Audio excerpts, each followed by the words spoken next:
Après la géographie, un peu d'histoire. L'héritage historique peut être déterminant pour définir les contours d'une région. Mais l'exercice s'avère particulièrement complexe quand il s'agit de territoires ayant subi des influences et des annexions successives. C'est le cas de la Lorraine.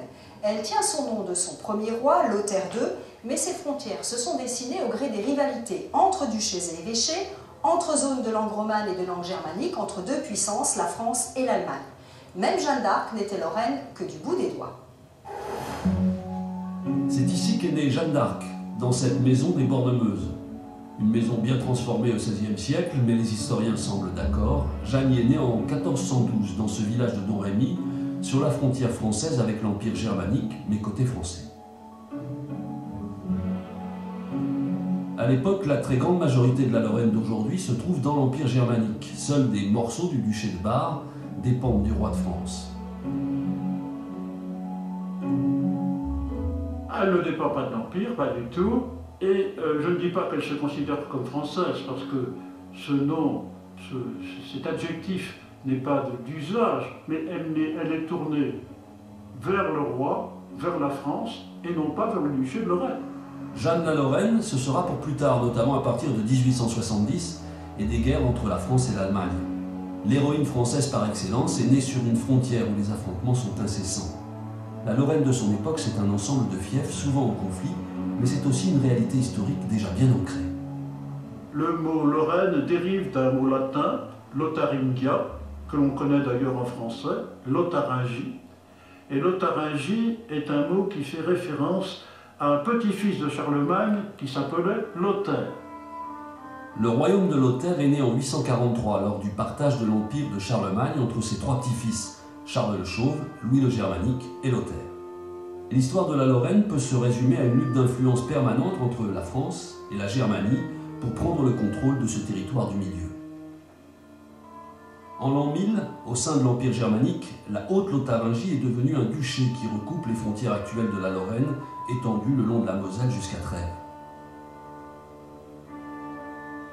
Au cours des siècles suivants, la Lorraine se morcelle entre deux duchés, de Lorraine et de Bar, trois évêchés, Metz, Toul et Verdun, et de multiples principautés. Les rois de France vont jouer de ces divisions pour reprendre pied en Lorraine, et en 1552, Henri II annexe les trois évêchés et fait son entrée à Metz, ce qui à Nancy ne réjouit pas le duc d'une Lorraine occupée. On est bien lorrain quand on est des duchés, hein. Et encore, pourrait-on faire une différence pendant un certain temps entre Barrois et Lorraine, mais on est de l'évêché de Metz avant tout, et progressivement on est cela et on devient petit à petit français. Ça ne se fait pas du jour au lendemain, ça met un gros siècle à entrer dans les mœurs. Petit à petit, la France va s'installer en Lorraine, et en 1766, à la mort de Stanislas Lesinski, duc de Lorraine par la grâce de son gendre Louis XV, Nancy hérite d'une belle place, mais la Lorraine perd son indépendance. La Lorraine comme entité ne va d'ailleurs plus exister très longtemps. Dès 1790, l'Assemblée constituante divise la France en 83 départements. Au départ, les révolutionnaires, lorsqu'ils mettent en place ces départements, veulent casser les provinces d'Ancien Régime et fabriquent des départements, l'histoire est connue, avec un chef-lieu qui est accessible à partir d'une journée de cheval aller et retour des extrémités du département. Et la Lorraine se trouve divisée en 4 départements au nom strictement géographique: Moselle, Meurthe, Meuse et Vosges. Passe l'épopée napoléonienne, pour la Lorraine reste encore à venir le choc de 1870. Après la guerre perdue face à la Prusse de Bismarck, la France cède l'Alsace et la Lorraine, enfin presque toute l'Alsace et un quart de la Lorraine. L'annexion va durer 48 ans jusqu'en 1918. Au début de la période, en 1870-71, dans les années 70 qu'on suivit, les Alsaciens et les Lorrains étaient assez réticents à l'idée d'être annexés, voire totalement opposés. Donc effectivement, dans les premières années, le mouvement protestataire était très important, avait envoyé des députés au Reichstag à Berlin protester officiellement contre l'annexion.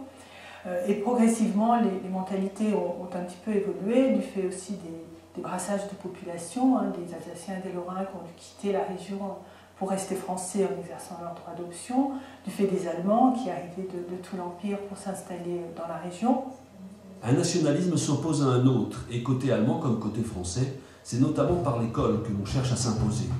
Ainsi, les paroles de la chanson En passant par la Lorraine sont composées en 1885. Cette chanson patriotique fait partie de celles que l'on doit apprendre pour le certificat d'études.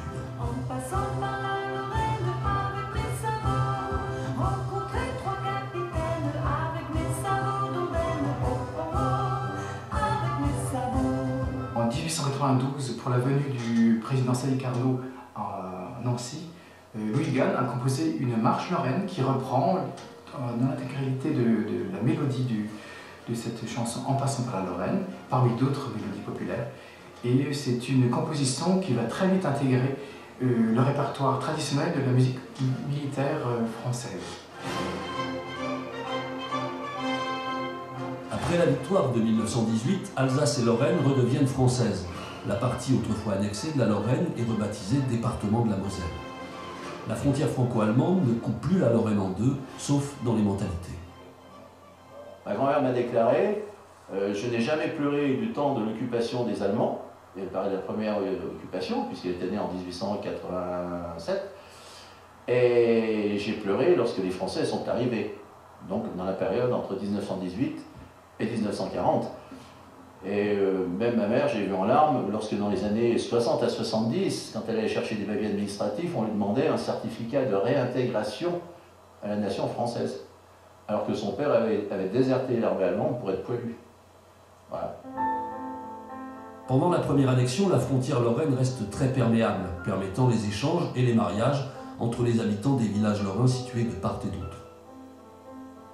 L'annexion de 1940 est complètement différente, même si la frontière suit la même ligne qu'en 1871. En 1940, immédiatement, le lien est rompu. C'est comme ça qu'apparaît le phénomène des passeurs qui, sans attendre aucun appel, sans rien demander à personne, se sont mis à chercher des endroits où ils pouvaient justement passer cette frontière et passer des marchandises, passer des messages et aider des prisonniers, des évadés à regagner leur foyer. La fin du régime nazi sera accueillie avec soulagement au nord et au sud de la Lorraine, même si les divisions dues à la guerre, et notamment la question des malgré nous, nos élans engagés dans les armées du Troisième Reich, resteront longtemps encore une pomme de discorde. En fait, on va beaucoup moins parler de la Lorraine après les annexions. La réalité administrative, ce sont les départements. La Lorraine devient une donnée historique. Ce sont les années 60 qui la ressuscitent. Les départements lorrains, finalement, sont regroupés dans la région Lorraine en 1960 sur une base qui est celle du développement des régions à cette époque-là, et une région qui ressemblerait à la Lorraine d'Ancien Régime. Mais c'est simplement une ressemblance. C'est surtout une alliance entre deux départements qui sont très industriels, à l'époque, la Moselle et la Moselle, avec des départements plus ruraux, les Vosges et la Meuse. Malgré son tracé administratif, la carte de la Lorraine porte encore les découpes de son histoire. Par exemple, cette curieuse excroissance coincée entre la Sarre allemande et l'Alsace, c'est le pays de Bitsch, le Bitcherland de langue germanique et lorrain depuis un millier d'années. Un beau symbole des attachements multiples de cette terre du milieu. Enfin, sachez que le dernier changement apporté à cette carte de la Lorraine a eu lieu en 2007, lorsque la France a échangé 9 hectares de terrain avec le Luxembourg pour faciliter la construction de la ville nouvelle d'Eschwelval.